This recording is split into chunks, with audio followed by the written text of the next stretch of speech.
truth can be stated in a different ways, yet each one can be true. Good evening to everyone present here. I hope everyone is safe and sound in this difficult situation. We are also live at our YouTube channel. My name is Shivani Kumari. I am a second year student of BA program at Deshbandhu College and also the volunteer of NSS unit. I extend a very warm and hearty welcome to the whole gathering on the occasion of 159th birth anniversary of Swami Vivekananda Ji, National Youth Day. On this day, we are organizing national webinar on the topic Swami Vivekananda's vision of scientific rejuvenation of Bharat. We also conducted the poster and the article competition and got 170 entries for the same, consisting 100 posters and 70 articles. Results will be out very soon. I thank everyone who participated in the competition. As of now, we have two speakers for this webinar. First, for the day, Dr. Professor Ruchir Gupta sir. He is the Dean, Professor, School of Engineering, JNU, New Delhi. Our second speaker for the day, Shri Tarun Vijay sir. He is the Chairman of National Monuments Authority and ex-member of Parliament. Now, I would request Himang to please present Swati Vachan video. Over to you, Himang.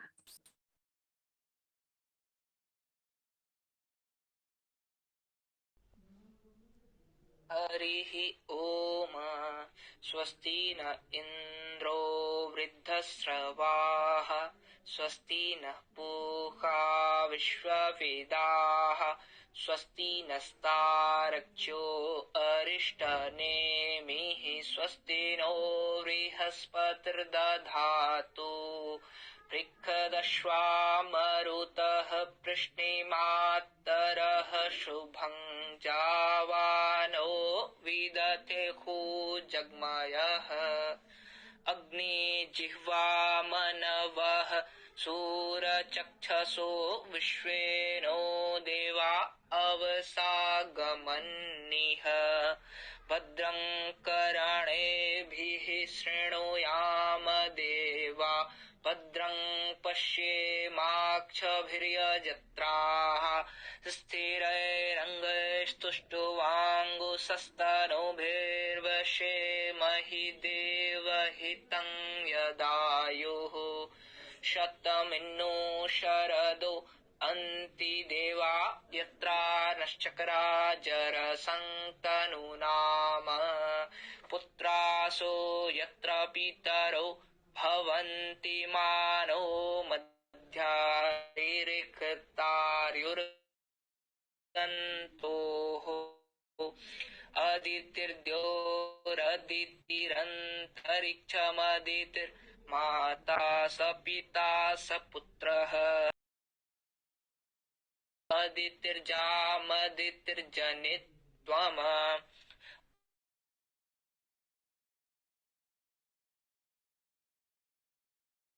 शान्तिरापः शान्तिरोषधयः शान्तिः वनस्पतयः शान्तिर्विश्वे देवाः शान्तिर्ब्रह्म शान्तिः सर्वगुण शान्तिः शान्तिरेव शान्तिः सामा शान्तिरेधि यतो यतः समीहसे ततो नो अभयं कुरु शं-नः कुरु प्रजाभ्योऽभ्यं नः पशुभ्यः सुशान्तिर्भवतु सुशान्तिर्भवतु. Thank you, Himang. Volunteers of our unit never miss a chance to showcase their talent. So for the poem, I would like to invite Prasoon. Over to you, Prasoon. Shivani जी, मेरा वाणी स्पष्ट है और मैं प्रत्यक्ष रूप से दिखाई दे रहा हूँ? Yes, Prasoon. तुम हो भारत के वीर पूत, भारत माँ के सच्चे सपूत, तुम अटल बात करने वाले, तुम हो दृढ़ के उज्जवल प्रतीक, तुम हो भारत माँ की शान, जय भारत का गुणगान, जय भारत का गुणगान। श्रद्धेय स्वामी जी को इन्हीं पंक्तियों के साथ नमन करते हुए मैं प्रसून राष्ट्रीय सेवा योजना देशबंधु महाविद्यालय इकाई में स्वयं सेवक आप सभी को राष्ट्रीय युवा दिवस की हार्दिक शुभकामनाएं देता हूं। कविता का शीर्षक है स्वामी विवेकानंद जी, जो कुछ इस प्रकार। चलो लेखनी चलते हैं हम अतीत में वहां, चलो लेखनी चलते हैं हम अतीत में वहां, युग पुरुष स्वामी विवेकानंद का जन्म हुआ था जहां। हर्षित होकर चल पड़ी लेखनी, पहुंचे हम दोनों भारत की कलकत्ता नगरी। माँ भुवनेश्वरी और पिता विश्वनाथ के सत्कर्मों का बंध पुत्र रूप में आया घर उनके महापुरुष विवेकानंद। नाम नरेंद्र नाथ उन्होंने बचपन में था पाया, नाम नरेंद्र नाथ उन्होंने बचपन में था पाया, निर्भीकता और कुशाग्र बुद्धि से कईयों को चौंकाया, कईयों को चौंकाया।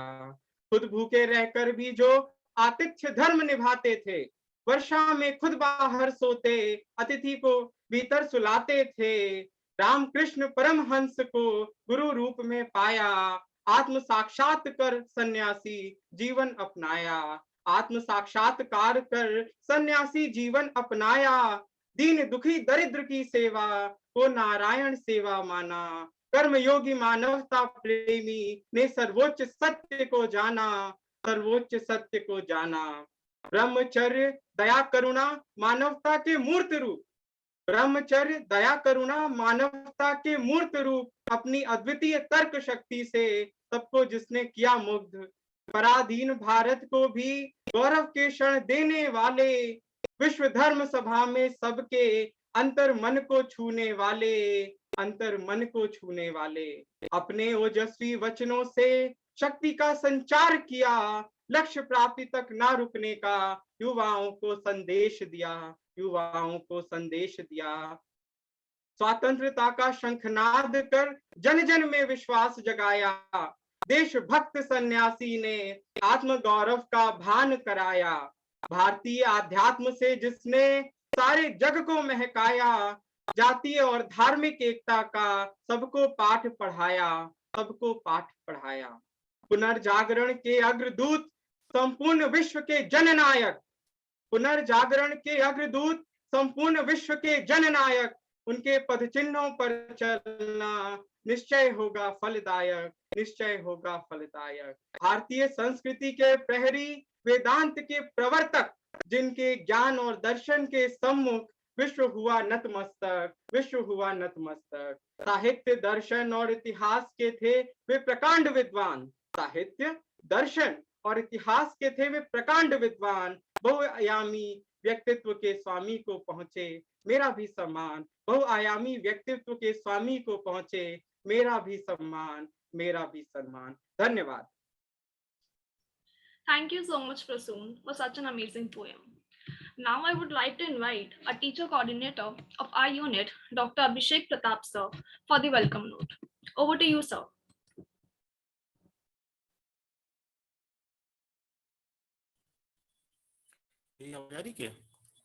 Yes, sir, you are audible. बहुत बहुत धन्यवाद रुचि।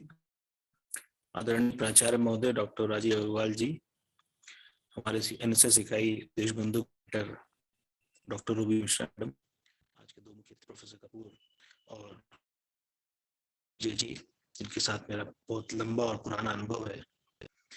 आप सभी को एक तो राष्ट्रीय युवा दिवस जो आज हम सब मना रहे हैं पूरे देश में और देश के बाहर, इसकी बहुत बहुत बधाई और बहुत बहुत शुभकामनाएं। लेकिन मेरी राय में कोई भी दिवस, कोई भी जन्मशती, कोई भी शताब्दी, कोई भी ऐसा दिवस सिर्फ कार्यक्रम कर लेने या उस पर चर्चा करने मात्र से फलीभूत नहीं होने वाला। आज के समय में जब हम ये बात करते हैं तो एक बड़ा इंग्लिश का शब्द चर्चा में रहता है कि India has a demographic dividend, कि जो देश की जो युवा आबादी है वो सबसे ज्यादा है। इस देश की युवा आबादी देश को आगे ले जाएगी, देश का ह्यूमन रिसोर्स देश को आगे ले जाएगा। लेकिन देश का ह्यूमन रिसोर्स एक नॉन एग्जिस्टेंशियल फोर्स के रूप में रह के आगे नहीं जाएगा। तरुण जी नमस्ते।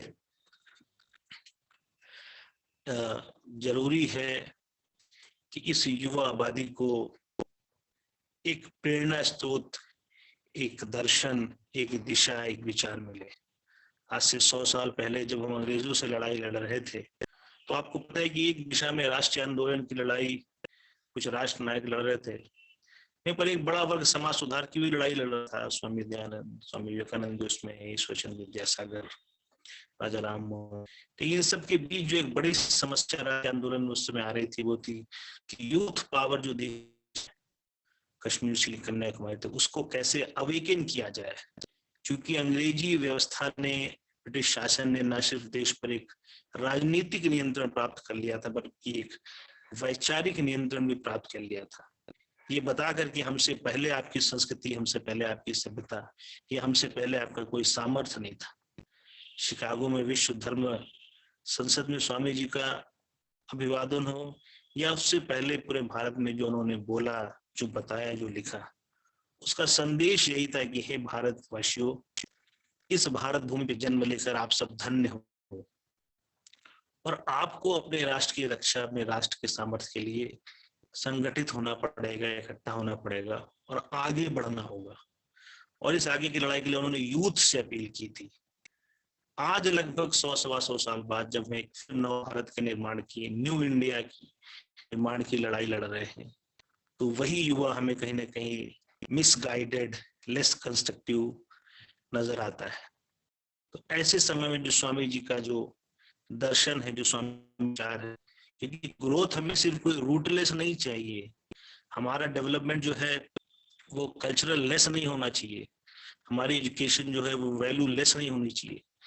ये जो एक बड़ी जो हमारे ऊपर एक जो भारतीय सभ्यता और भारतीय संस्कृति, इसकी जो एक लेगेसी है उसको भी आगे रखने का भार हमारे ऊपर है। तो मुझे लगता है आज जब हम सब एक न्यू इंडिया, भारत, नव भारत के निर्माण की ओर अग्रसर है और जिसमें युवा की एक बड़ी भूमिका है, तो ऐसे में डेवलपमेंट के साथ साथ किस प्रकार से उस डेवलपमेंट के डिस्कोर्स में हम इंडियन स्पिरिचुअल हिस्ट्री और इंडियन कल्चर को लेके आगे बढ़े, अपने वैल्यू सिस्टम को ना खोएं, उसके लिए स्वामी विवेकानंद प्रासंगिक हैं, उसके लिए वो हमें गाइड करते हैं और इसी पर उनका दर्शन आधारित है।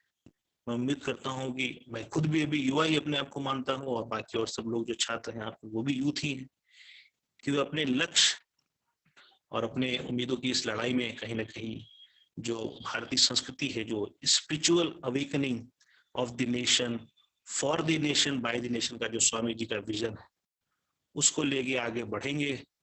और चाहे वो शिकागो में रहें, चाहे चेन्नई में, चाहे दिल्ली में रहें, चाहे पश्चिम बंगाल में, एक अखंड भारत और भारतीय सभ्यता के जो मूल हैं उनके प्रति हमेशा समर्पित रहेंगे, उनके प्रति हमेशा श्रद्धेय रहेंगे। ऑन दैट नोट, बहुत बहुत धन्यवाद कि आपने मुझे मौका दिया अपनी बात रखने का। दोनों ही लोग हमारे आज वक्ता बहुत ही विद्वान हैं, अनुभवशील हैं, उनको पता है। तो मैं चाहूँगा ज़्यादा समय ना लेते हुए हमें उनकी ओर बढ़ना चाहिए। एक बार पुनः आप सबको बधाई और बहुत बहुत अभिनंदन। Thank you so much, sir. Without any further ado, I would like to invite our teacher coordinator, Dr. Monica ma'am, to introduce our first speaker, Professor Ruchir Gupta ji. Over to you, ma'am. Thank you, Shivani. We are very thankful to Professor Ruchir Gupta sir and Professor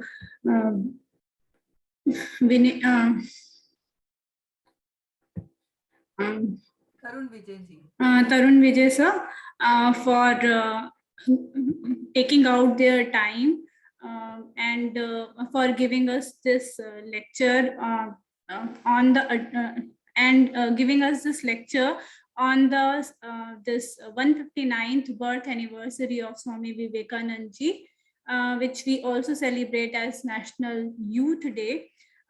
We will be very thankful to you that that you will address our students and faculty members on this vital topic. About Professor Ruchir Gupta sir. Professor Ruchir Gupta sir is currently, as Shivani has already told, that he is Dean of School of Engineering in JNU. Sir has received his doctorate from Indian Institute of Technology, Kanpur. His area of interest is in peer-to-peer networks and game theory. He has published a lot of renowned papers in various journals. Sir has also vast experience in teaching in various institutes like IIT, BHU, IIIT, Jabalpur, and right now in JNU. So we will be very thankful to you that you are enlightening us by your talk. Thank you, sir, for joining us. Over to you, Shivani. Thank you, ma'am. So now I request you to take over the mic. Over to you, sir. धन्यवाद शिवानी।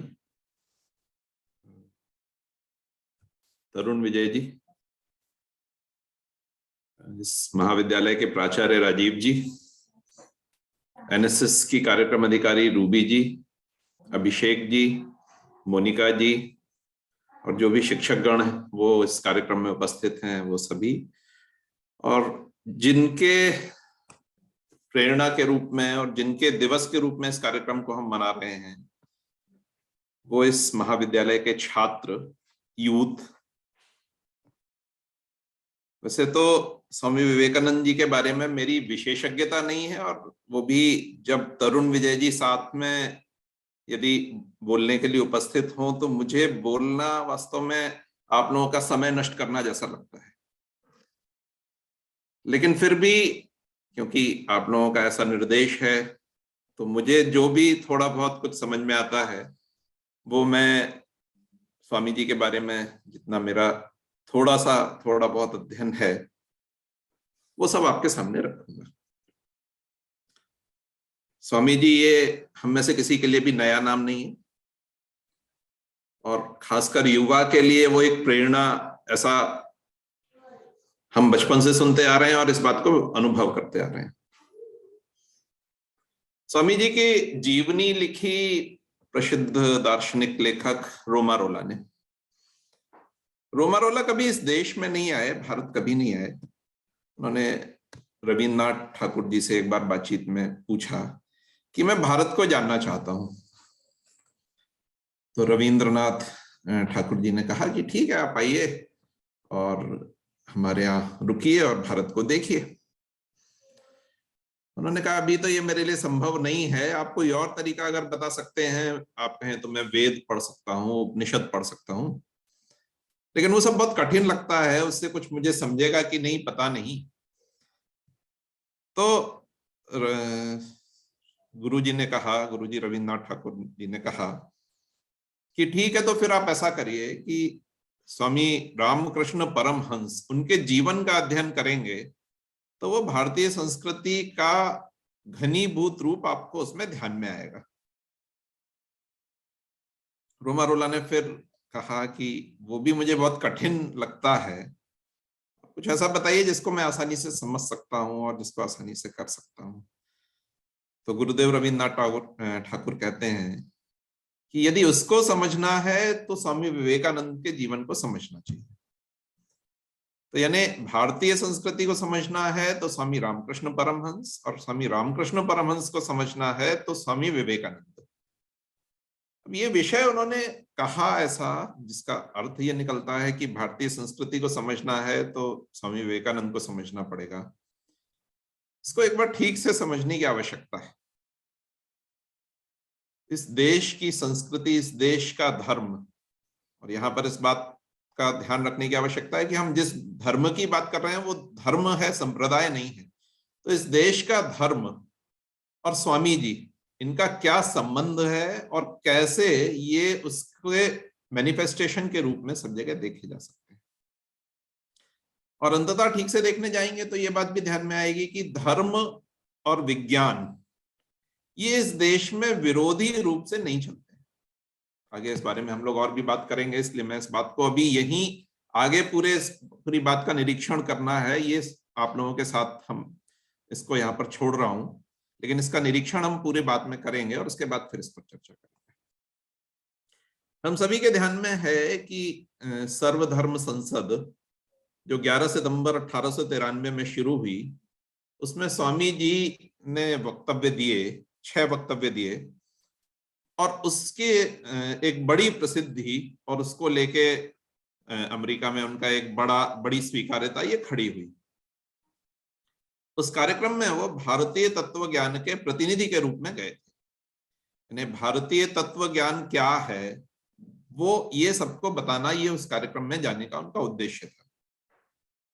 हालांकि स्वागत तो बहुत चोरों ने उनका स्वागत किया। जब वो उस कार्यक्रम में पहुंचे तो वहीं पर जहाज से उतरने के बाद ही उनके कपड़े, कागज सब चोरी हो गए। एक अलग कहानी है वो, उसमें कहीं अखाड़ों से वो पत्र लेके आए थे, कुछ सिफारिशें लेके आए थे, वो सब चोरी हो गई और सर्दियों के लायक वस्त्र भी चोरी हो गए। उसी में ये भी पता लगा कि ये कार्यक्रम भी 1 महीने टल गया है। तो कैसे होगा, क्या होगा, ये सब बड़ा कठिन था। लेकिन फिर उन्हें एक सज्जन मिले जिन्होंने उनके लिए एक रिकमेंडेशन, एक पत्र लिखा इस कार्यक्रम के मुख्य आयोजक को। वो एक अलग कथा है, उस पर हम नहीं जाएंगे अभी। तो ये जो कार्यक्रम सर्वधर्म सम्मेलन या सर्वधर्म संसद, ये कार्यक्रम वास्तव में एक बड़े कार्यक्रम का एक भाग था। वो बड़ा कार्यक्रम था कोलंबियन वर्ल्ड एक्सपो। 12 अक्टूबर 1492 को, आपको जैसा सभी को पता होगा, कोलंबस ये अमेरिका पहुंचा। और अभी अमेरिका में जो रहने वाले लोग हैं उसको अमेरिका की खोज के रूप में देखते हैं। हालांकि वहां पर अमेरिका में एक सभ्यता पहले से रह रही थी और वो प्रकृति को मानने वाली, प्रकृति को साथ रख के चलने वाली सभ्यता थी। उस दृष्टि से इस बात को देखेंगे तो उसके कुछ अलग अर्थ होंगे, लेकिन क्योंकि अगेन यहाँ पर वो विषय नहीं है, तो 12 अक्टूबर 1492 ये आधुनिक अमेरिका का आरंभिक दिन ऐसा माना जाता है। इस वर्ष को, इस 12 अक्टूबर 1492 को 400 वर्ष से अधिक का समय हुआ। तब इन अमेरिका के लोगों ने अपनी शक्ति को और अपनी वैज्ञानिक प्रतिभा को पूरी दुनिया में दिखाने के लिए ऐसा कोई कार्यक्रम करना चाहिए, ये तय किया। उससे पहले इंग्लैंड के लोग इस तरह का एक कार्यक्रम कर चुके थे जिसमें वो अपनी वैज्ञानिक उपलब्धियों को पूरी दुनिया में दिखा चुके थे।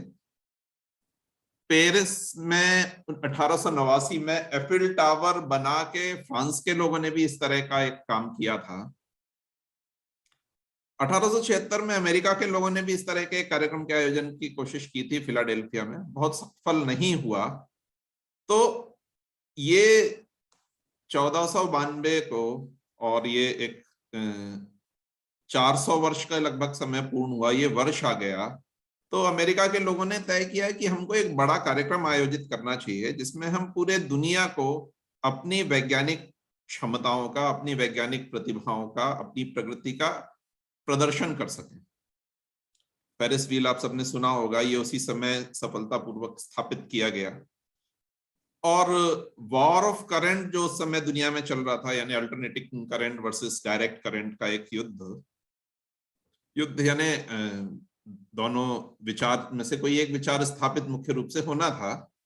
एडिशन, थॉमस अल्वा एडिशन जो डायरेक्ट करंट के प्रतिनिधि के रूप में देखे जाते थे, और टेस्ला जो अल्टरनेटिंग करंट के प्रतिनिधि के रूप में देखे जाते थे। उसमें से टेस्ला ने इस कार्यक्रम में अल्टरनेटिंग करंट के रूप में अपने आप को स्थापित किया। तो ये भी एक इस कार्यक्रम की एक उपलब्धि के रूप में देखा जा सकता है। ये एक्सपो 1 मई 1893 में शुरू हुई और 30 अक्टूबर 1893 में समाप्त हुई और 27 लाख लोग इसको देखने आए। तो आप अंदाजा लगा सकते हैं कि कितना बड़ा कार्यक्रम और कितने बड़े स्तर का कार्यक्रम ये अमेरिका में, शिकागो शहर में इसकी योजना बनाई गई थी। इसी कार्यक्रम में एक सर्वधर्म संसद, ऐसा कार्यक्रम आयोजित किया जाना चाहिए, ऐसा भी एक विचार आया। उस पर कुछ चर्चा भी हुई और उस चर्चा के बाद ये आयोजित किया जाएगा, ये तय किया गया। उसमें चर्चा को क्या हुई उस बात पे भी ध्यान देने से ये बात ध्यान में आती है जो इस पूरी बात को स्वामी जी और हमारे देश से जोड़ती है। जब आधुनिक विज्ञान का धीरे धीरे प्रादुर्भाव होना शुरू हुआ तो जो चर्च और उससे संबंधित मान्यताएं उस देश में रहीं, उनका एक एक करके भंजन होना शुरू हुआ। 1859 में जब डार्विन ने ओरिजिन ऑफ स्पीसीज नाम का विचार प्रस्तुत किया, तो उससे पहले पाश्चात्य जगत थ्योरी ऑफ क्रिएशन, यानी ये पूरी दुनिया परमपिता परमात्मा ने एक बहुत थोड़े समय में बनाई है, इस विचार को लेकर चलने वाला था। ओरिजिन ऑफ स्पीसीज आने से ये एक इस विचार पे, जिसको उस समय के वैज्ञानिक भी मानते थे, एक बड़ा प्रश्न चिन्ह खड़ा हो गया। और अब इनके बीच में एक बड़ा संघर्ष वैचारिक रूप से चलने लगा कि थ्योरी ऑफ क्रिएशन सही है या ओरिजिन ऑफ स्पीसीज सही है।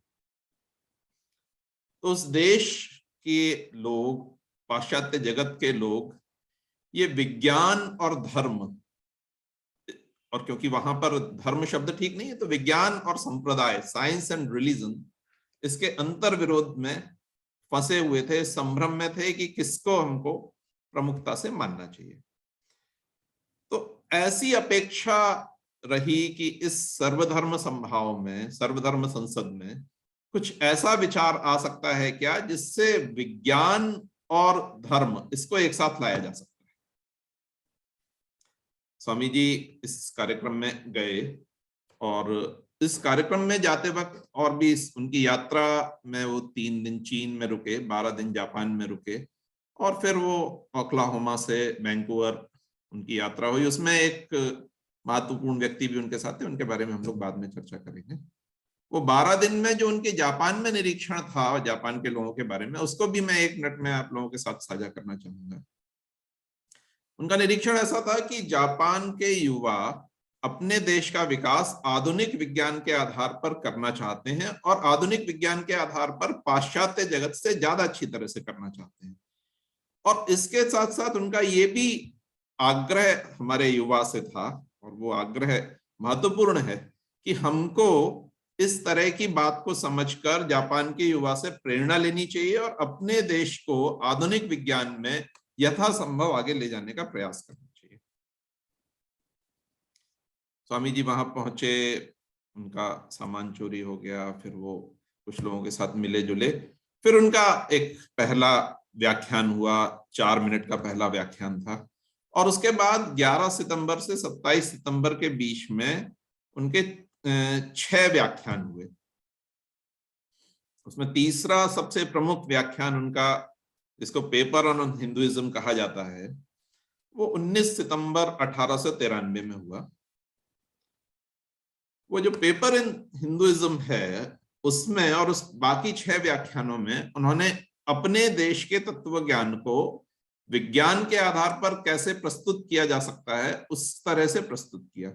क्योंकि उनको ये बात ध्यान में आई थी, या शायद पहले से ध्यान में रही होगी, कि पाश्चात्य जगत ये संप्रदाय और विज्ञान, धर्म और विज्ञान, इसको लेके बहुत भ्रम की स्थिति में है। तो यदि इस विषय को विज्ञान के आधार पर नहीं बताया जाएगा तो शायद ये बहुत कठिन होगा, और इसका जो आवश्यक प्रभाव होना चाहिए वो नहीं होगा। वैसे तो पेपर ऑन हिंदुइज्म में बहुत सारी बातें हैं, लेकिन उसमें से एक पैराग्राफ जो मुझे लगता है कि जो मुझे सबसे ज्यादा पसंद है, और अभी एक जल्दी हुए शोध से भी वो मिलता जुलता है, जो विश्व की एक महानतम शोध है, उसका नाम नहीं लूंगा, आप खुद सोचेंगे तो आपके ध्यान में आएगा, उसको मैं 2 मिनट कोट करूंगा, फिर आगे और हम बातें करेंगे। स्वामी जी कहते हैं कि if I may be allowed to use simile creation and creator 2 lines without beginning and without end, running parallel to each other, God is ever active providence by whose power systems after systems are being evolved out of chaos, made to run for a time and again destroyed. And this is what a Brahmin boy repeats every day: the sun and the moon, the Lord created like suns and moons of previous cycles. And this agrees with modern science.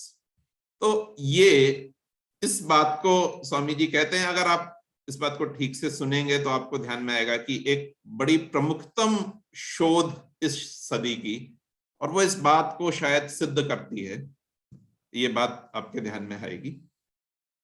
Swami ji ने हमारे सभ्यता का जो मूल है, वास्तव में एको हम बहुश्यामी, यानी हम सबके अंदर एक ही तत्व है, अंग्रेजी में हम लोग एक दूसरे फ्रेज में कहते हैं यूनिटी इन डाइवर्सिटी। तो इस डाइवर्सिटी का जो मूल है वो एक ही है। इस बात को इन अलग अलग व्याख्यानों में बड़े ही वैज्ञानिक ढंग से प्रस्तुत किया और उन्होंने ये बात स्थापित करने का प्रयास किया, और बल्कि मैं कहूंगा स्थापित कर पाए वो इस बात को, कि science is nothing but finding of unity. एकत्व का दर्शन करना ही विज्ञान का उद्देश्य है।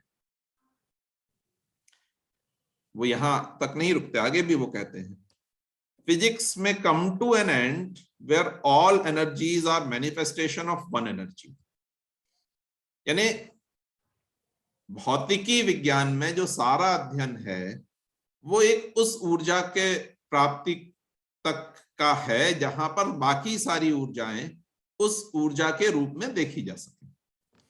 इसी तरह से केमिस्ट्री के लिए वो कहते हैं केमिस्ट्री में come to an end when chemists will find one element for all the elements.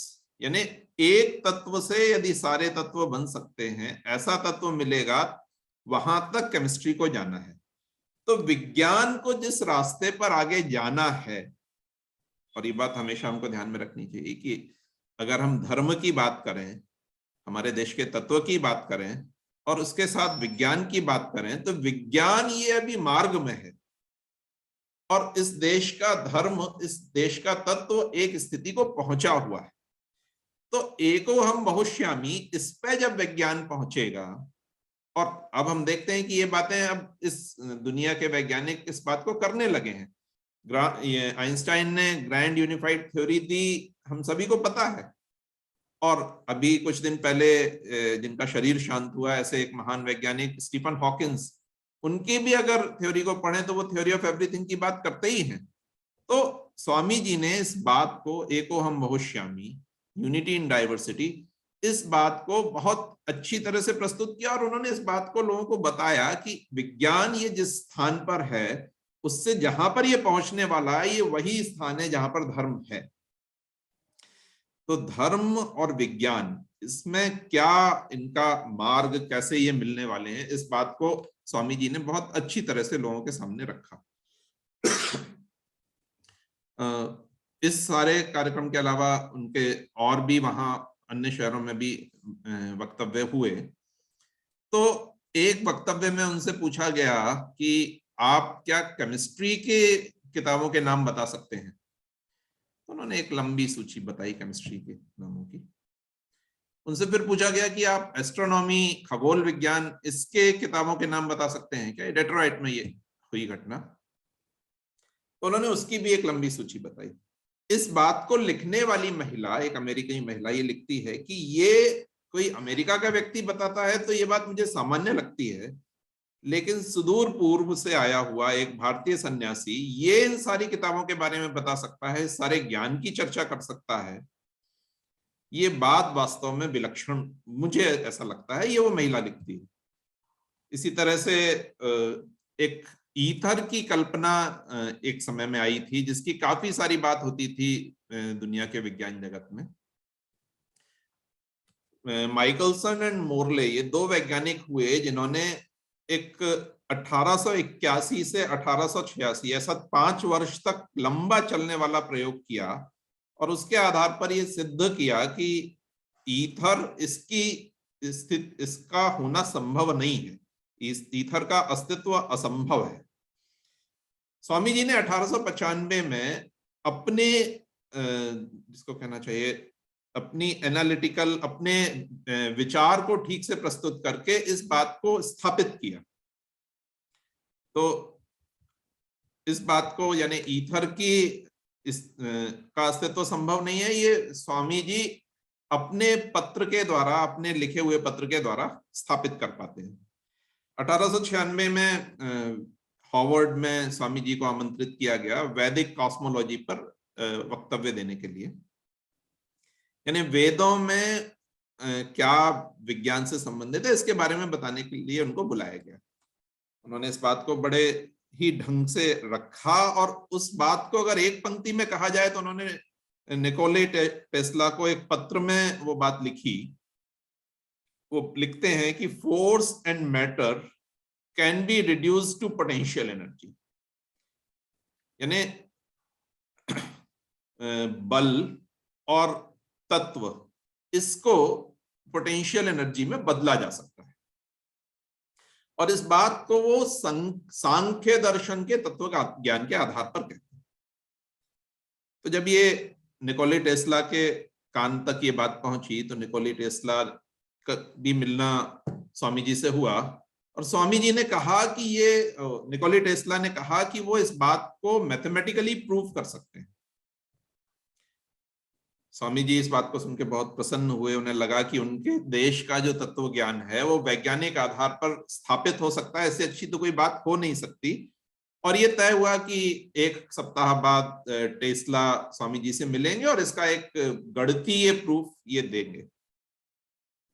दुर्भाग्यवश टेस्ला इस बात को नहीं कर पाए, लेकिन इस घटना के 9 वर्ष के भीतर ही अल्बर्ट आइंस्टाइन ने, आप सभी इस सूत्र को जानते हैं, E = mc², ये सूत्र दिया जो स्वामी जी जिस बात को सांख्य दर्शन के आधार पर कह रहे थे उसको वास्तव में एक संख्या के रूप में प्रस्तुत करने वाला ये सूत्र E = mc² आया।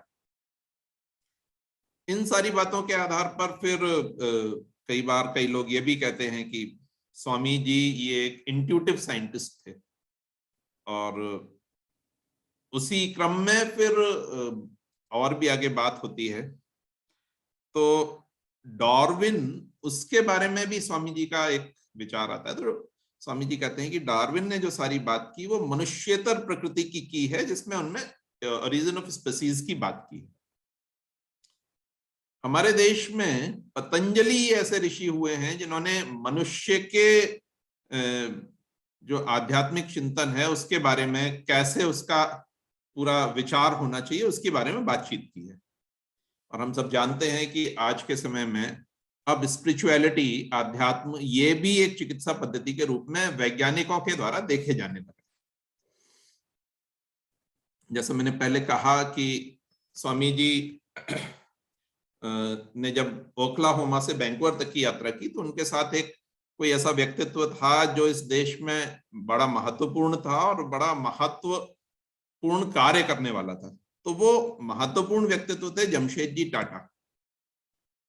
जमशेदजी था कि इस देश का उद्योग जगत ये मजबूत होना चाहिए और वो मजबूत होकर ही इस देश की प्रगति हो सकती है। तो इसके लिए वो एक स्टील उद्योग इस देश में लगाना चाहते थे। स्टील उद्योग इसलिए लगाना चाहते थे क्योंकि स्टील, ये इस्पात का उत्पादन इस किसी देश में कितना होता है ये उस देश की प्रगति का मानक उन दिनों माना जाता था। तो इस क्रम में वो पहले ब्रिटेन गए, वहां पर ब्रिटेन के लोगों ने उनको कोई सहयोग नहीं किया उसके बारे में। फिर वो इसी क्रम में लोगों ने बताया कि अमेरिका के लोग इस मामले में उदार हैं, तो इसी क्रम में वो अमेरिका गए और उस यात्रा में वो स्वामी जी के साथ थे। तो स्वामी जी के जब वो साथ थे तो उनके विचारों का आदान प्रदान हुआ। उसके बाद जब वो लौट आए उसके बाद टाटा ने उनको एक पत्र लिखा। वो पत्र वास्तव में एक बड़े संस्थान की नींव बना। तो वो लिखते हैं कि I trust you remember me as a fellow traveler on your voyage from Japan to Chicago. I very much recall at this moment your views on the growth of ascetic spirit in India. I recall these ideas in connection with my scheme of Research Institute of Science for India. Tata noted that if such a crusade in favor of asceticism of this kind were undertaken by a competent leader, it would greatly help science and good name of our common country.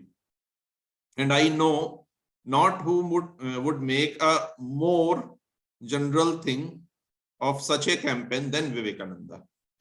यानी टाटा इस बात की इच्छा व्यक्त कर रहे हैं कि वो दो संस्थान स्थापित करना चाहते हैं, एक विज्ञान के लिए और एक मानविकी के लिए, और उनका कहना था कि जो भी बात इस सब के लिए खर्च या जो भी होगा, जो भी सारा कार्य होगा, वो मैं अपने से करने वाला हूं, लेकिन क्योंकि आपकी प्रेरणा से मैं ऐसा आरंभ कर रहा हूं, तो आप इसके मार्गदर्शक के रूप में, इसके नेतृत्व के रूप में मेरे साथ रहें। हम सभी जानते हैं कि स्वामी विवेकानंद ये एक सन्यासी थे, तो वो इस काम को तो नहीं उन्होंने किया, लेकिन उसके बाद 1902 में स्वामी जी का निधन हुआ और 1904 में जमशेद जी का निधन हुआ। 1908 में स्वामी जी की प्रमुखतम शिष्या भगिनी निवेदिता और जमशेद जी के बेटे, इन्होंने 1908 में एक संस्थान की स्थापना की जिसे आज हम सभी लोग इंडियन इंस्टीट्यूट ऑफ साइंसेज इस नाम से जानते हैं। और वास्तव में वो संस्थान पूरे विश्व में अपनी गतिविधियों के लिए प्रसिद्ध माना जाता है।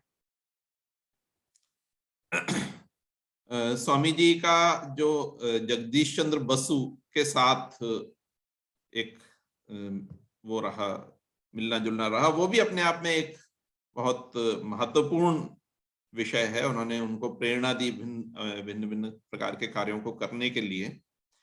और उनकी शिष्या सारा ओलेवुल, उन्होंने जगदीश चंद्र बसु को अपनी प्रयोगशाला स्थापित करने के लिए एक बार $20,000 और एक बार $10,000 ऐसा सहयोग दिया, जिससे जगदीश चंद्र बसु जी अपने लेबोरेटरी को एस्टैब्लिश कर पाए। और उसके बाद जब पेटेंट की बात आई, जिसके लिए प्रमुखतः जगदीश चंद्र बसु तैयार नहीं थे, तो उसके लिए फिर उनको समझाया गया और उसके बाद वो तैयार हुए। तो उस पेटेंट के लिए भी जो राशि लगती थी वो भी उनकी शिष्या सारा ओलेवुल ने उनको उपलब्ध कराई, जिसके आधार पर वो पेटेंट करा पाए। और हमारा जो एक हमारे देश के एक तरह से देखा जाए तो गैलीलियो की श्रृंखला के प्रथम वैज्ञानिक, उनको उस तरह का शोध कार्य करने का अवसर मिला। इन सारी बातों को अगर हम ठीक से एक बार देखें तो हमारे ध्यान में आता है कि स्वामी विवेकानंद ये अध्यात्म के विशेषज्ञ, अध्यात्म को आगे बढ़ाने वाले थे। इस बात को वो ठीक ठीक समझ पाए कि ये देश, इसका अध्यात्म, इस देश का दर्शन ये वैज्ञानिक है और इसका आधुनिक विज्ञान से संयोग ये होने पर ही इस देश के लिए और इस दुनिया के लिए ये बात प्रगतिदायक उत्तम होगी। इस बात के लिए उन्होंने इस सारे काम को अलग अलग तरह से किया। मैंने कुछ उदाहरण लेके आप लोगों के सामने प्रस्तुत किए हैं, जो मुझे लगता है कि आप में से अधिकांश लोगों को पता होंगे। तो इस बात में और भी हम आगे अध्ययन करेंगे और स्वामी जी के इस विचार को कि धर्म और विज्ञान ये अलग अलग नहीं है, ये वास्तव में एक ही साथ चलने वाले हैं और विज्ञान को अंततः वहीं पहुंचना है जहां धर्म पहुंचा हुआ है। इस बात को हम लोग और ज्यादा अच्छे से समझने का प्रयास करेंगे। इतनी बात कहकर मैं अपनी बात समाप्त करूंगा। धन्यवाद।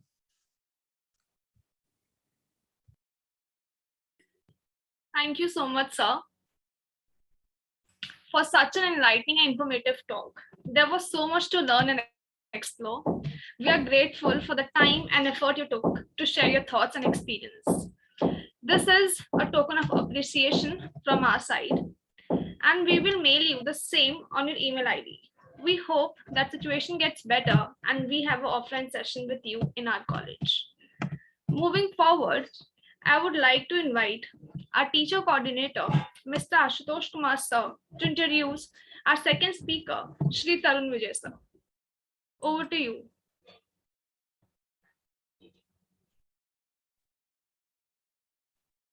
Yeah, am I audible? Yes, sir. तरुण विजय जी इतने बहुमुखी प्रतिभा के व्यक्ति हैं कि उनका इंट्रोडक्शन की जरूरत है नहीं। वैसे सभी लोग चाहे वो मीडिया से जुड़े हो, चाहे देश के नेतृत्व के पक्ष में लोग हो, सभी उनके नाम से और उनकी प्रतिभा से अवगत हैं। लेकिन औपचारिकता है उनके बारे में कुछ कहना है। तो तरुण विजय जी, प्रणाम आपको, आपके व्यक्तित्व को। ये राज्यसभा के मेंबर रहे हैं और अभी चेयरमैन है नेशनल मॉन्यूमेंट्स अथॉरिटी के।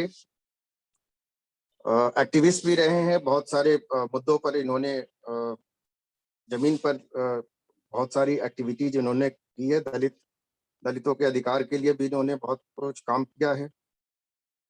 एक कंजर्वेशनिस्ट रहे हैं, कल्चरल मॉन्यूमेंट्स और हेरिटेज साइट्स के ऊपर बहुत लंबी चौड़ी इन्होंने यात्राएं भी की है और उनके संरक्षण के दिशा में बहुत अच्छा काम इन्होंने किया है। एक जो मुझे इनके बारे में जब मैं थोड़ा पढ़ रहा था तो एक मुझे बहुत खुशी हुई, मैं इतिहास का हूँ इसलिए मुझे विशेष खुशी हुई कि इनके प्रयासों से राखी गढ़ी में खुदाई का काम दोबारा से शुरू किया गया था। और हम सब जानते हैं कि राखी गढ़ी का आज एक कितना बड़ा महत्व है। हड़प्पा के one of the biggest cities के रूप में इसकी पहचान बन के उभरी है।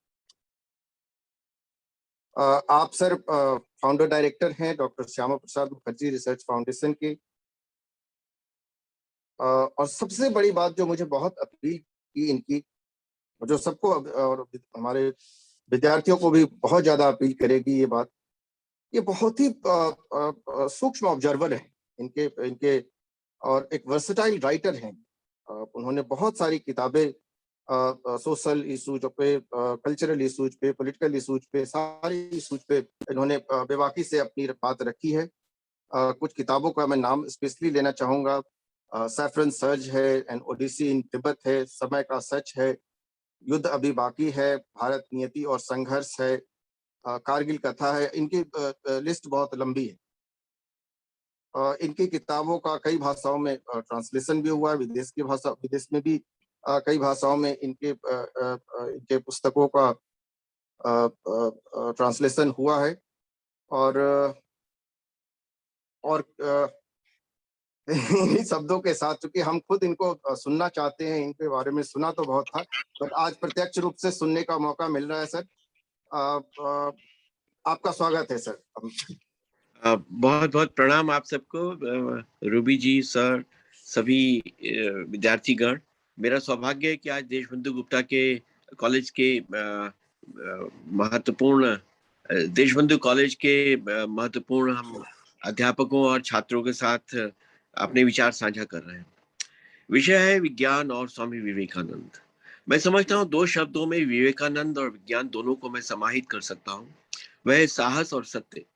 अगर आप में साहस है कि किसी भी क्षेत्र में अन्वेषण के लिए, जानकारी के लिए, ज्ञानार्जन के लिए आप एक नया कदम उठा सके, तो आप विज्ञानी हैं। और विज्ञान का अर्थ ही ये होता है कि जब तक आप अनुभूत न कर ले और सत्य को पहचान न ले, सत्य की अनुभूति न कर ले, तब तक आप उस पर विश्वास न करें। स्वामी विवेकानंद के बचपन से ये दो बातें उनके व्यक्तित्व में सामने आती थी। एक बार बग्घी देखी उन्होंने, बच्चा घोड़े के नीचे आने वाला था, तो अपने जान की परवाह किए बिना, वह किशोर वही के ही रहे होंगे, वो बग्घी के सामने दौड़ गए और बच्चे को बचा लाए। दूसरा मिलता है जब वे स्वामी रामकृष्ण परमहंस के संपर्क में आए, तो वे तो भगवान के समक्ष, भगवान स्वामी रामकृष्ण परमहंस ये कहा जाता है। तो उन्होंने माँ के बारे में बताया, माँ काली के बारे में बताया और भगवान के अस्तित्व के बारे में बताया। तो स्वामी विवेकानंद ने सीधे प्रश्न किया कि मैं क्यों विश्वास करूं, क्योंकि तुम कहते हो केवल इसलिए। ठाकुर से वे बहुत बहुत प्रिय, ठाकुर उनको मानते थे और ठाकुर के बहुत प्रिय शिष्य थे वे। तो स्वामी रामकृष्ण परमहंस भी अन्यमनस्क हो गए, और जब तक स्वामी विवेकानंद ने माँ का दर्शन नहीं कर लिया, काली के दर्शन नहीं कर लिए, तब तक उन्होंने विश्वास नहीं किया। ये दोनों बातें बताती हैं कि एक अडिग हिंदू धर्म पे विश्वास रखने वाले वे ऐसे सन्यासी हुए जिन्होंने भारतीय दर्शन और भारतीय सत्य साधना की अनवरत परंपरा का जो सभ्यता मूलक प्रवाह है, उसके वे सर्वश्रेष्ठ प्रतिनिधि बनकर सामने आए। The civilizational flow of the Indian people in search of truth, that was embodiment in the personality of Swami Vivekananda. He never believed on any given word unless he felt it, unless he could experience it. उन्होंने सीधे कहा कि विज्ञान बाहरी जगत के सत्य का दर्शन कराता है, तो धर्म भीतरी जगत के सत्य का दर्शन कराता है। दोनों ही सत्य का दर्शन कराते हैं। वे इस भारत के प्रतिनिधि बने जिस भारत में 2000 वर्ष पूर्व, अर्थात कैम्ब्रिज, हार्वर्ड, केलॉग, MIT, इनसे 2000 साल पहले, 2500 वर्ष पहले जो भारत के विश्वविद्यालय थे, उन विश्वविद्यालयों में जो ज्ञान, विज्ञान, संस्कृति की शिक्षा दी जाती थी, उस शिक्षा का निकष उन्होंने पश्चिम के सामने रखा। और जो विदेशी ईसाई मिशनरी भारतीयों का समस्त विश्व में अपमान करते थे कि ये देखिए, ये मगरमच्छ को अपने बच्चे खिला देते हैं, ये तो सांप और सपेरों वाले देश के हैं, तो गरीब देशों के हैं, ये केवल रोप ट्रिक करने वाले देशों के हैं। इन हीदन्स और पैगन्स को हमें सभ्य बनाने के लिए इनके बीच में बाइबल ले जानी है और इनकी हार्वेस्टिंग करनी है, यानी जो उनकी भाषा है कि इनकी फसल कटाई करनी है, अर्थात इनका कन्वर्जन करना है। उसके लिए वे डोनेशन मांगते थे। तो उनके पास जाके स्वामी विवेकानंद ने भारत के ज्ञान और विज्ञान को इस रूप में प्रस्तुत किया कि पश्चिम चमत्कृत और स्तब्ध रह गया। और तब उन्होंने कहा कि you are not Christ, you are not Christians, go back to Christ. तुम ईसा मसीह के जो सत्य सिद्धांत है उनके अनुसार आचरण नहीं कर रहे हो। तब उन्होंने कहा कि कल्पना करो कि 2000 वर्ष पहले नालंदा और तक्षशिला विश्वविद्यालय में जिस प्रकार की पुस्तकें मिली, और कहा जाता है कि 30 लाख हस्तलिखित पुस्तकें थी जिनमें रसायन शास्त्र, भौतिक शास्त्र, खगोल शास्त्र, इन तमाम शास्त्रों के संबंध में लिखा गया था, तो उस समाज को निर्मित होने में कितने वर्ष उससे पहले लगे होंगे कि वे वो पुस्तकें लिख सके। और मैं उस देश से आया हूं जिसने संसार को अंक गणित दिया, जिसने संसार को बीज गणित दी, जिसने संसार को ज्यामिति दी, जिसने संसार को शून्य दिया, जिसने संसार को अंक दिए। आज भी अरब में अंकों को हिंद से कहा जाता है, यानी हिंद से आए हुए। और जो न्यूमरल्स हैं उनको लैटिन में भी इंडियन न्यूमरल्स कहा जाता है। और देश को, किस देश को तुम सभ्य बनाने की बात कर रहे हो? जिस देश ने तुमको गणित दिया, जिस देश ने तुमको लिखाई पढ़ाई दी, जिसने तुमको विज्ञान की शिक्षा करने के समर्थ बताया, जिस देश में ऐसे वैज्ञानिक हुए जिन्होंने आज के वैज्ञानिकों से अनेक शताब्दियों पूर्व यह सिद्ध कर दिया था कि एक सूर्य नहीं होते, अनेक सूर्य होते हैं। सर्वे दिशायाम सूर्यः सूर्यः सूर्यः, यह वैदिक जो ऋषियों की का कथन था। यह जब जाकर उन्होंने पश्चिम को बताया, तब पश्चिम की तंद्रा टूटी और भारत की एक धर्म ध्वजा और विज्ञान ध्वजा संसार में इस रूप में प्रतिष्ठित हुई कि ये सत्य के अन्वेषक हैं, ये विज्ञान के आराधक हैं। ये वे लोग नहीं है जो गैलीलियो को केवल बाइबल न मानने के कारण या बाइबल में जिस प्रकार का वर्णन है उसको न मानने के कारण मृत्यु दंड दे देते हैं। ये वो लोग हैं कि जो अपने से असहमत होते हुए भी, जो अपनी बात के प्रति सहमति न व्यक्त करे, ऐसे चारवाक को भी षड दर्शन में ऋषि का स्थान देते हैं। संसार में इससे बढ़कर मुक्त चिंतन, स्वतंत्र चिंतन, स्वाधीन चिंतन का स्थान संपूर्ण पृथ्वी पर और कहीं नहीं है। अगर है तो केवल भारत है, भारत है, भारत है, क्योंकि यहाँ ज्ञान और विज्ञान की साधना के लिए उन्मुक्त, स्वतंत्र, स्वाधीन और निर्बाध वातावरण उपस्थित होता है।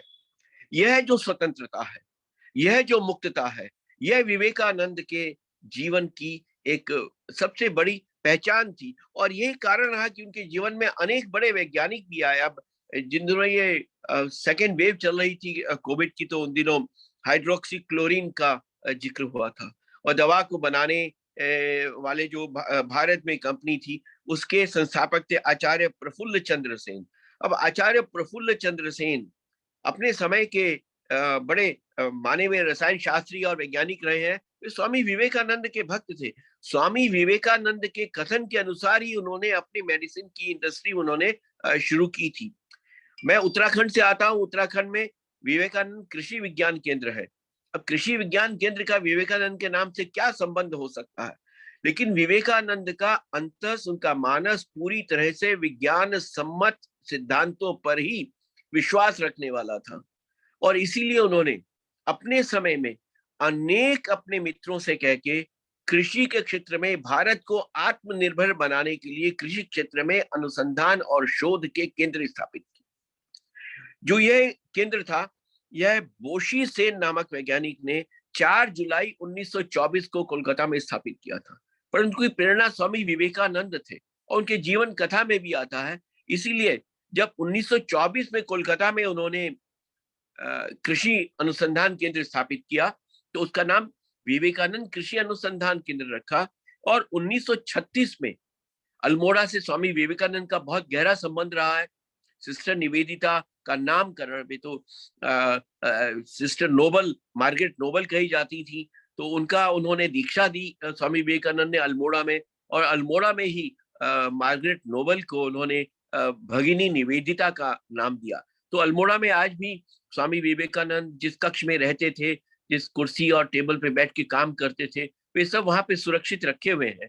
वहां अल्मोड़ा में बोशी सेन स्वामी विवेकानंद के संबंध के कारण कृषि अनुसंधान केंद्र को स्थानांतरित करके आए, और आज वह ICAR का एक अंतर्गत एक शोध संस्थान है काफी बड़ा, विवेकानंद कृषि अनुसंधान केंद्र। तो उनका संपूर्ण जीवन विज्ञान के प्रचार प्रसार में ही बीता, और यही कारण रहा कि उनके समय में और भगिनी निवेदिता के समय में आचार्य जगदीश चंद्र बसु को जो सहायता भी रुचिर जी बहुत ही सुंदर ढंग से वर्णन कर रहे थे, किस प्रकार स्वामी विवेकानंद ने अध्यात्म और विज्ञान का समन्वय किया और आचार्य जगदीश चंद्र बसु को उन्होंने कितना प्रोत्साहित किया। तो वह उनके जीवन में इसलिए संगुफित था क्योंकि मूलतः उनका चिंतन सत्य पर आधारित था, और विज्ञान भी सत्य की खोज का ही एक दूसरा नाम होता है। स्वामी विवेकानंद का एक कथन है कि science is the search for truth in the external world and religion is the search for truth in the internal world. Pushed to the extreme, they both meet as there is one truth that is expressing itself internally and externally. Genuine happiness requires a proper balance between the two. This is where modern societies fail, as science and engineering receive the lion's share of attention, disrupting the ideal equilibrium. धर्म और विज्ञान का समन्वय अगर कहीं संभव है तो वह वेदांत के माध्यम से संभव है। वह केवल हिंदू धर्म में संभव है। संसार के किसी भी अन्य आस्था में, किसी भी मजहब या संप्रदाय में यह संभव ही नहीं है कि आप तर्क के आधार पे अपने धर्म के संबंध में प्रश्न कर सके। प्रश्न करना मना है।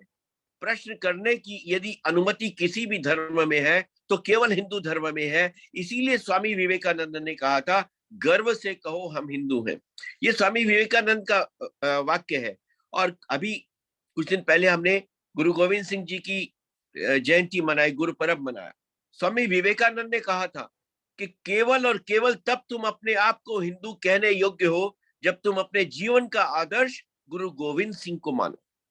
इतना एक तर्क संगत उनका वैचारिक अधिष्ठान रहता था, और यही कारण रहा कि जीवन में उन्होंने कभी भी कर्मकांड को प्रमुखता नहीं दी, कभी भी उन्होंने अंधविश्वासों को माना नहीं, कभी भी उन्होंने रूढ़ियों को नहीं माना। जो तर्क संगत है वो मुझे स्वीकार्य है, जो तर्क संगत नहीं है वो मैं अस्वीकार करता हूं।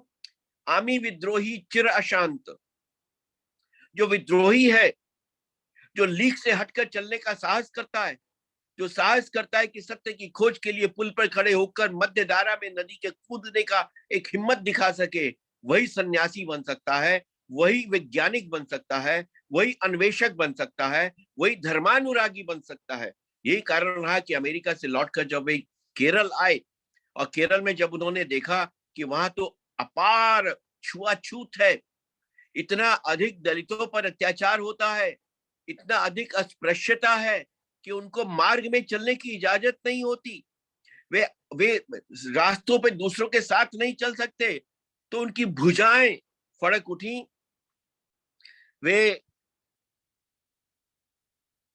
बेहद आग्नेय दृष्टि से उन्होंने कहा, ये केरल है, मुझे तो लगता है कि ये पागल खाना है, इट्स ए मैड हाउस। कौन कहने का साहस दिखाएगा? ये लोग पीछे पड़ जाएंगे। कि आप हमारे देश, हमारे प्रदेश, हमारे समाज को पागल खाना बता रहे हैं। लेकिन स्वामी विवेकानंद ने केरल के लोगों को कहा कि तुम इतना अधिक अस्पृश्यता का व्यवहार करते हो, इतना अधिक छुआछूत का व्यवहार करते हो, तुम मनुष्य को मनुष्य नहीं समझते हो, तुम तो पागल हो। और उन्होंने कहा कि संसार में कोई ऐसा धर्म नहीं है जो इतना महत्वपूर्ण हो, इतने महान आदर्शों और दर्शन को प्रकट करने वाला हो, लेकिन इसके मानने वालों में इतने धिक्कृत और भर्त्सना योग्य लोग भी कहीं नहीं मिलेंगे कि जो अपने ही समाज के लोगों के साथ में अस्पृश्यता का, छुआछूत का व्यवहार करते हैं। किसमें साहस है आज भी ये बात कहने का? किसमें साहस है? 150 साल पहले अगर कोई सन्यासी विवेकानंद ये बात कह सका तो इसलिए कह सका कि उनके हृदय में विज्ञान था, उनके हृदय में सत्य की खोज का एक गहरा अनुराग था, जिस पर उन्होंने अपना जीवन आधारित किया था। उनके संबंध में एक और बात कही जाती है, और वह बात है कि जो स्वामी जी के मूल विचार हैं वे पूरी तरह से सत्य की खोज के पथ का एक दर्शन कराते हैं। To understand Swamiji's original thoughts, we shall look at some of his ideas that over the years have been vindicated by science. Like the first one is the creation. Scientists have recently theorized the universe as we know it was created 13.7 billion years ago with the Big Bang. This threatened many religious theories, but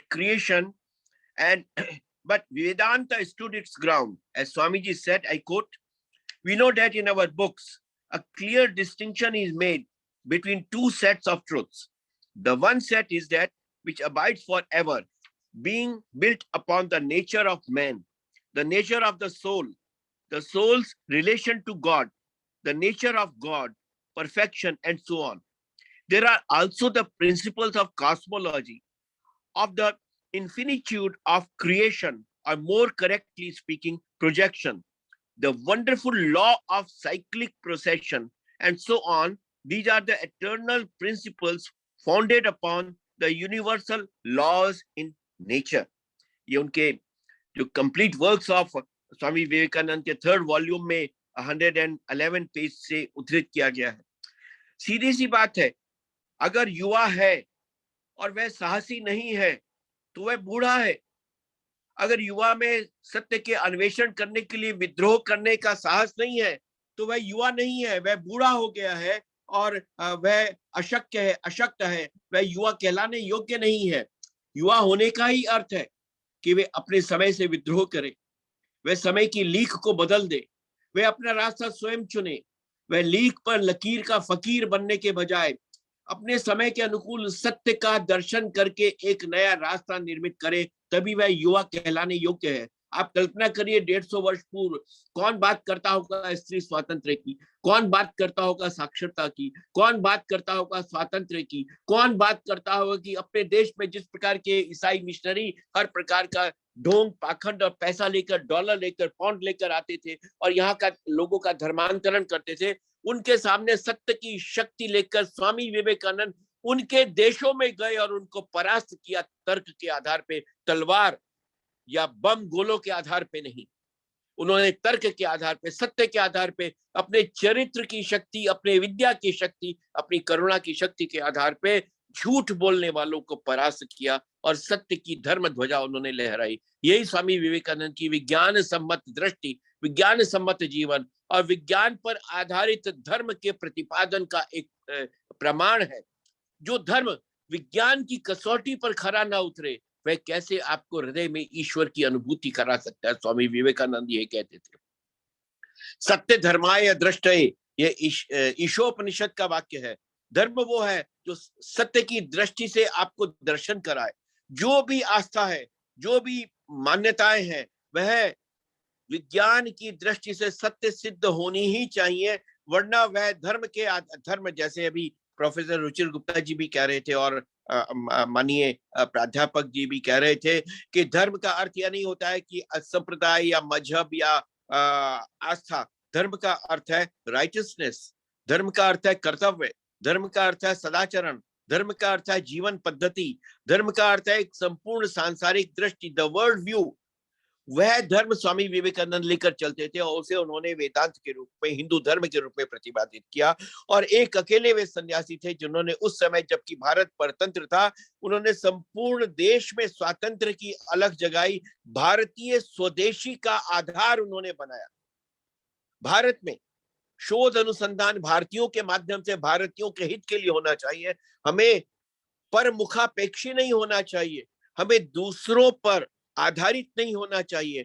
आत्मनिर्भर भारत की अगर उस समय में किसी ने कल्पना की और उसकी आधार शिला रखी तो वे स्वामी विवेकानंद थे। जे.आर.डी. टाटा के बारे में बताया मैंने, आचार्य प्रफुल्ल चंद्र सेन के बारे में बताया, कृषि अनुसंधान केंद्र के बारे में बताया। ऐसे असंख्य ऐसे उदाहरण होंगे कि उन्होंने अपने जीवन से लोगों को इस बात की प्रेरणा दी कि सत्य की खोज करो। आज सैकड़ों हजारों रामकृष्ण परमहंस के को मानने वाले जो सन्यासी हैं, स्वामी विवेकानंद को अपना आदर्श मानने वाले सन्यासी हैं, वे युवा निकल रहे हैं, यूनिवर्सिटी प्रोफेसर हैं, वे बैरिस्टर्स हैं, वे कई साइंटिस्ट हैं, फिजिसिस्ट हैं, केमिस्ट हैं।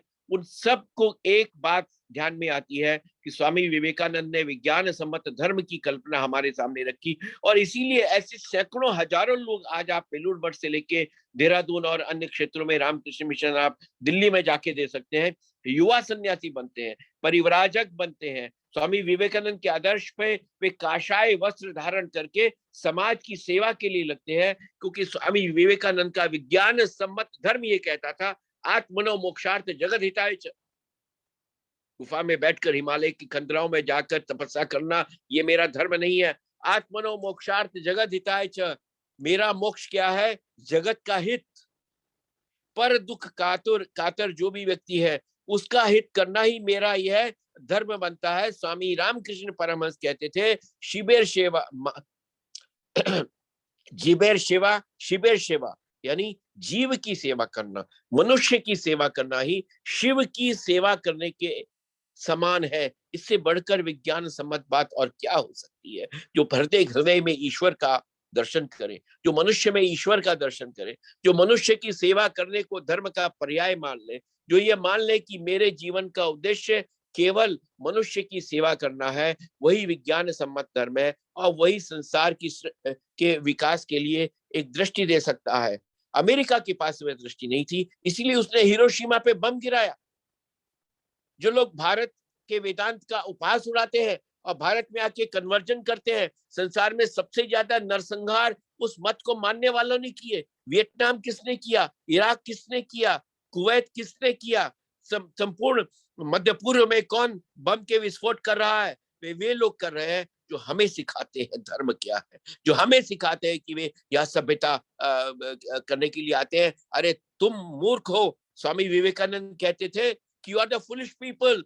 जब हमारे पूर्वज सिंधु के तट पर वसुधैव कुटुंबकम का संदेश दे रहे थे, सिंधु के तट पर उपनिषदिक वाक्य लिख रहे थे, बोल रहे थे कि आनो भद्रः क्रतवो यंतु विश्वतः, विश्व के समस्त क्षेत्रों से मेरे पास श्रेष्ठ विचार आए। मैंने अपने दरवाजे बंद नहीं किए, मैंने अपनी खिड़कियां बंद नहीं की, क्योंकि श्रेष्ठ विचारों के आने के लिए मैं सबका स्वागत करता हूं।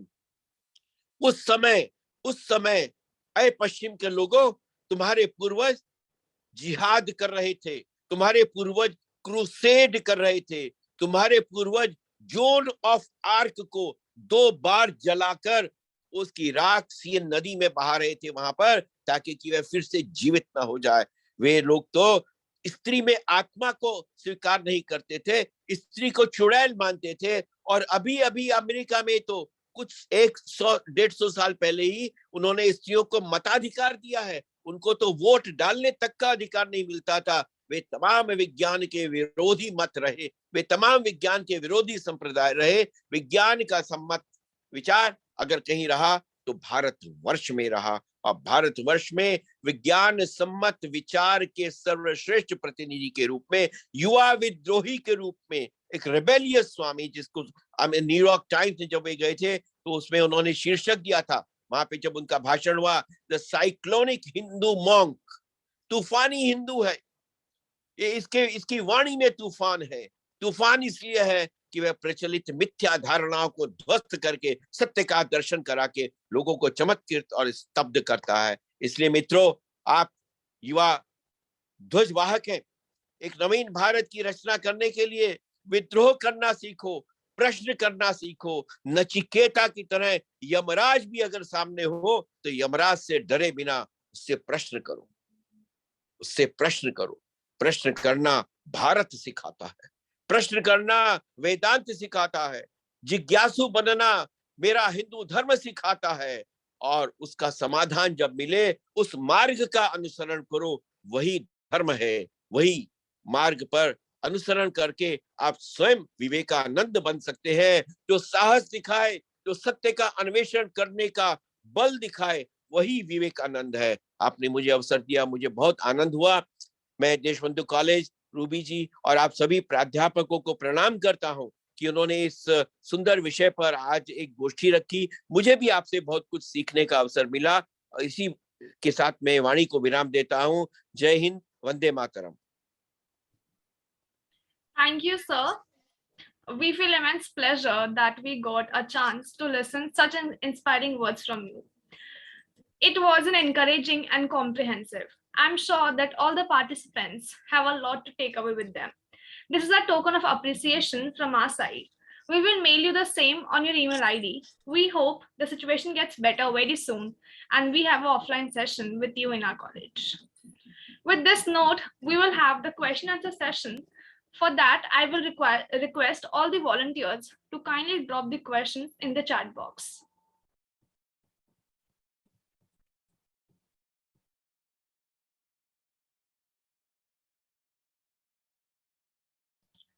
So we have the first question from Sreshtha. Do you think his view would still apply in 21st century? So would you like to answer this? Can you please repeat the question? Yes, sir.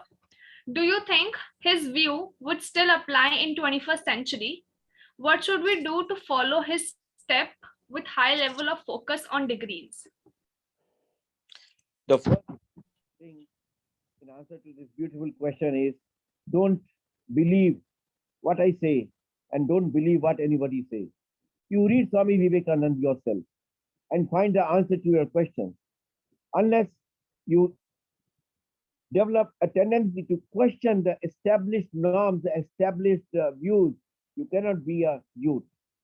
You will find your way when you question the established norms and you find a soul satisfying answer. Then only you will be a science, you will be a believer in science and you will be a believer in real dharma. Certainly, for me, Swami Vivekananda's views are universal and true for all time. His views are eternal because he has expressed eternal values for a changing society. The society keeps changing, but the values remain same.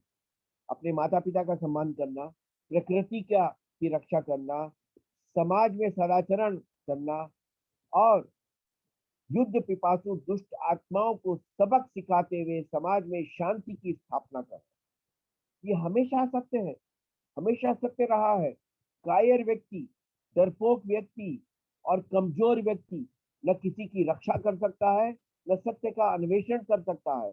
सत्य का अन्वेषण करने के लिए शक्तिशाली होना और साहसी होना अवश्य है और ये दोनों मुझे विवेकानंद से मिलते हैं। इसलिए I am a firm believer that for all times to come, the views of Swami Vivekananda will help me and will help the humanity. Thank you. Thank you so much, sir.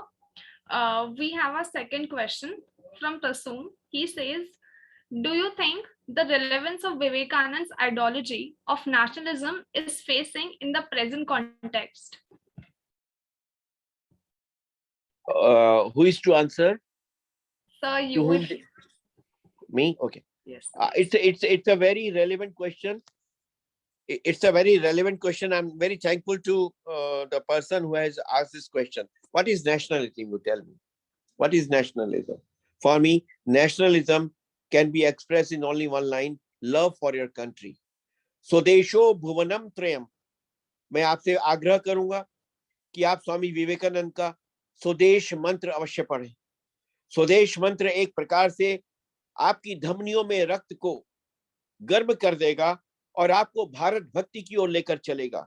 अगर आप भारत के नहीं है, अगर आप भारत माता के नहीं है, तो आप दुनिया में किसी के नहीं हो सकते। स्वदेश मंत्र में स्वामी विवेकानंद ने कहा है कि ऐ भारत, जागृत हो, उठो। इस भारत का दरिद्र भारतवासी, चांडाल भारतवासी, गरीब भारतवासी सब मेरे रक्त, मेरे भाई हैं। ये भ्रातृत्व की भावना ही नेशनलिज्म है। This fraternity, this feeling of fraternity, that every Indian is my brother, every Indian is my blood brother, and to serve Mother India is the greatest religion for me. This is what nationalism means to me. And in COVID times, and in peace times, or in other difficult times, this is the love for your people and love for your nation alone helps. This is my feeling. Thank you. Thank you, sir. We have another question from Ayushi. She says, Swami Vivekananda wanted the nation to grow especially in the physical sciences in an area where mental, spiritual sciences were widely prevalent. Do you think we have been able to make a significant progress since then? We have made some progress, but not much. We have to make enough progress now, because unless we have the casteism, the stigma of casteism, unless we have that less and less people are opting for physics, chemistry and mathematics and for the pure sciences, we cannot say that we are progressing in the right direction. We are going for other easy ways like IAS, IPS and UPSC and other examinations. But I'm sorry to see many times that less and less students are opting for pure sciences. Swami Vivekananda wanted that the scientific attitude must be developed among the people.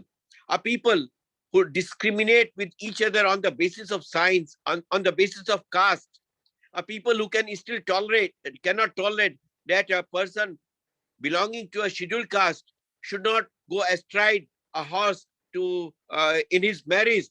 So much of this kind of apartheid exists in our society. I think this has to change, and this can only be changed by the rebellious youth. विद्रोही युवा ही इस परिस्थिति को बदल सकता है।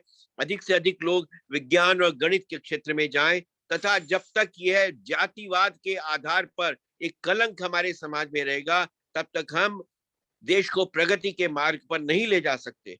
बहुत परिवर्तन हुआ है, पिछले वर्षों की तुलना में बहुत बड़े परिवर्तन हुए हैं, और हमारे प्रधानमंत्री स्वयं ऐसे व्यक्ति हैं जिन्होंने बचपन में इस प्रकार का एक बोझ सहा और जाति भेद सहा। वे स्वयं जाति भेद के खिलाफ खड़े हुए हैं। स्वामी दयानंद ने इसके खिलाफ बोला। तो उस दिशा में आगे बढ़ना, यही मैं समझता हूं देश को प्रगति की दिशा में ले जाने के लिए सहायक होगा। Thank you so much, sir. As we are running short of, we will not be able to take any more questions now. Further, I would like to invite Mahi for poem. Yes, ma'am. हाँ, वैसे मेरा बीच में कहना था नहीं, क्योंकि ऐसे जो कार्यक्रम होते हैं, बहुत बहुत धन्यवाद तरुण जी, रुचिर जी।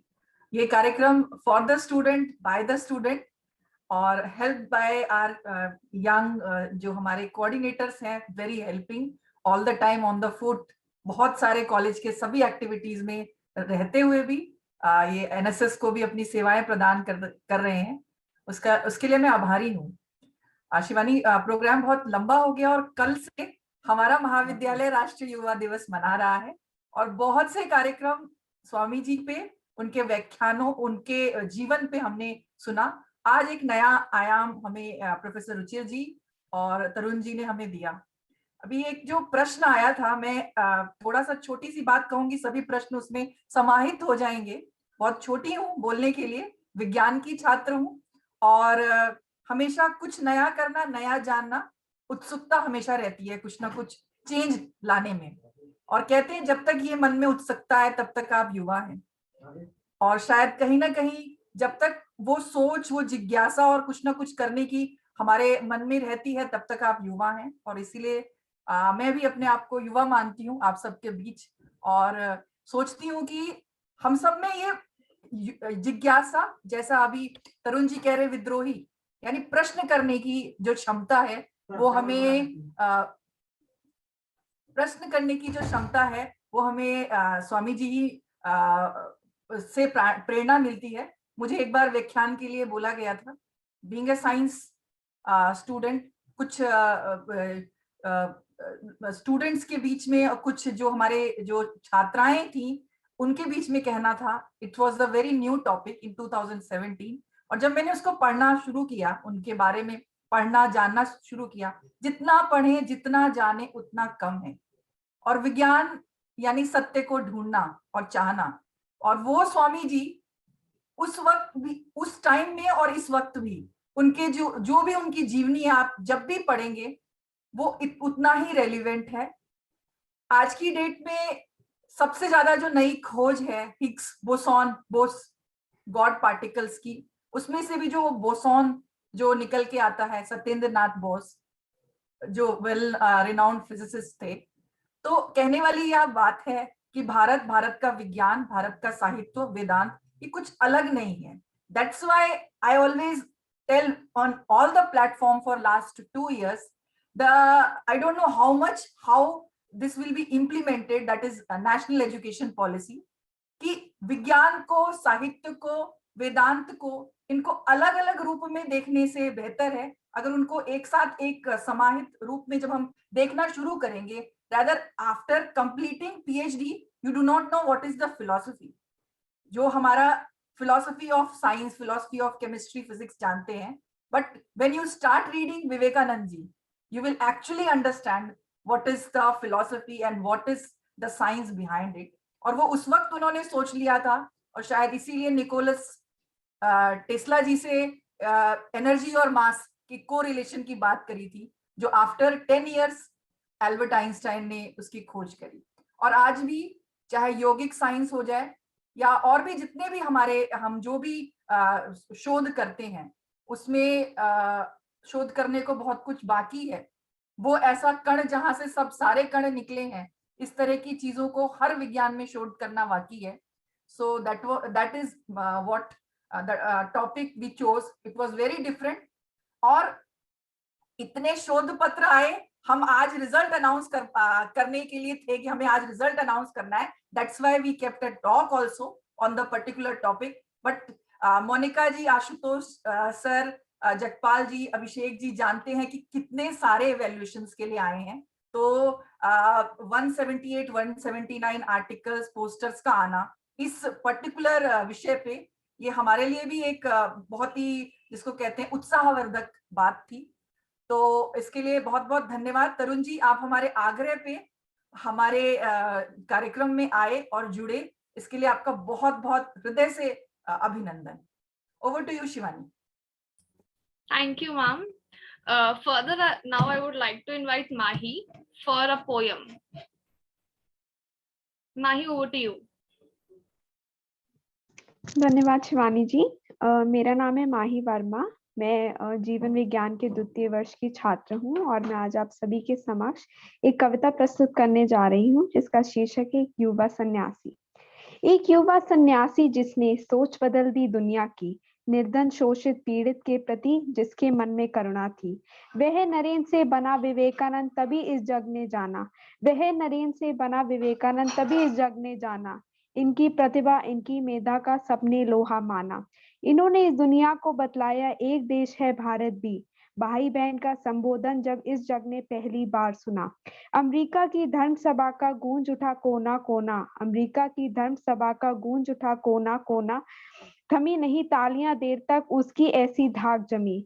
गीता नहीं देश के युवक, पहले तुम फुटबॉल चुनो, मन में संवेदना जगाओ, तन से तुम चट्टान बनो। वे कहते थे ऐसे युवकों से ही इस देश सूरत बदलेगी। लोटपोट हो गए वो रेत में जो अपने जहाज से उतरे, अपनी माँ से लिपटे ऐसे जैसे कि बालक बरसों से बिछड़ा। उनकी पूजा और अर्चना थी बस भारत माता ही।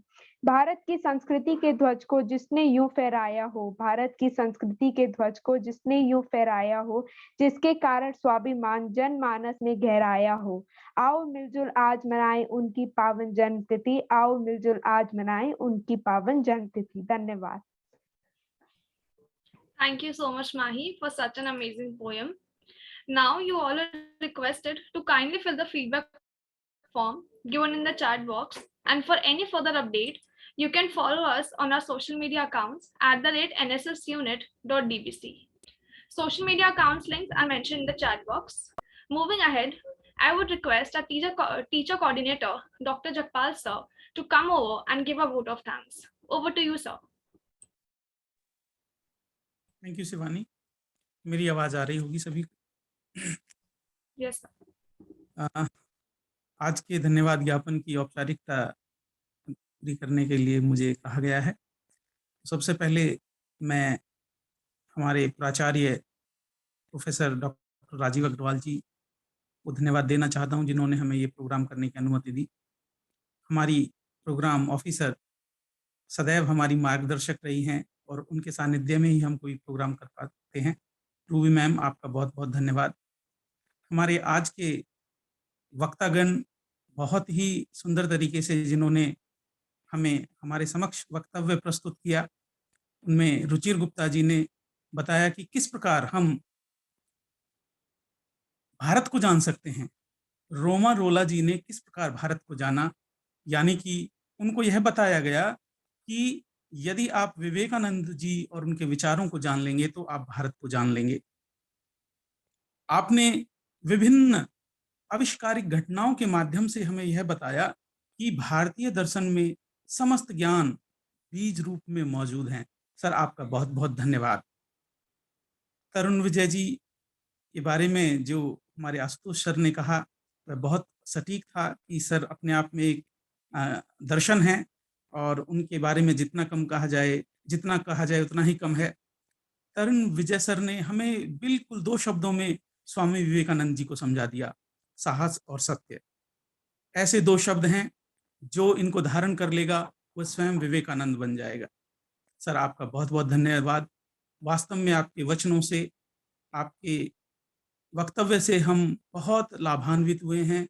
हम बहुत लाभदायक आपका वक्तव्य रहा। सर, आपका बहुत बहुत धन्यवाद। अभिषेक जी का बहुत बहुत धन्यवाद, जिन्होंने इंट्रोडक्टरी रिमार्क्स दिए। मोनिका मैम का बहुत बहुत धन्यवाद। आशुतोष सर का बहुत बहुत धन्यवाद।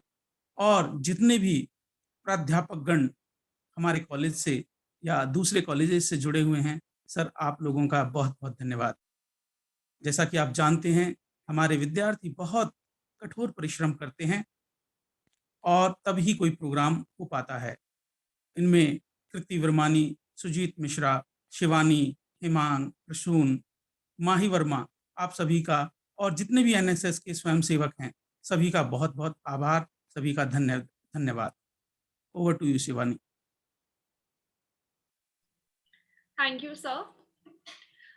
Now to give a peaceful end to this event, I would like to request Sakshi for Kalyan Mantra. Over to you, Sakshi.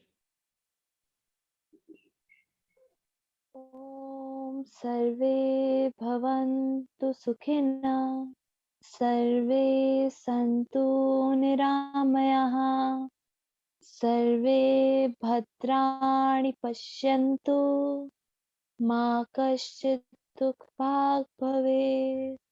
Om Shanti Shanti Shanti।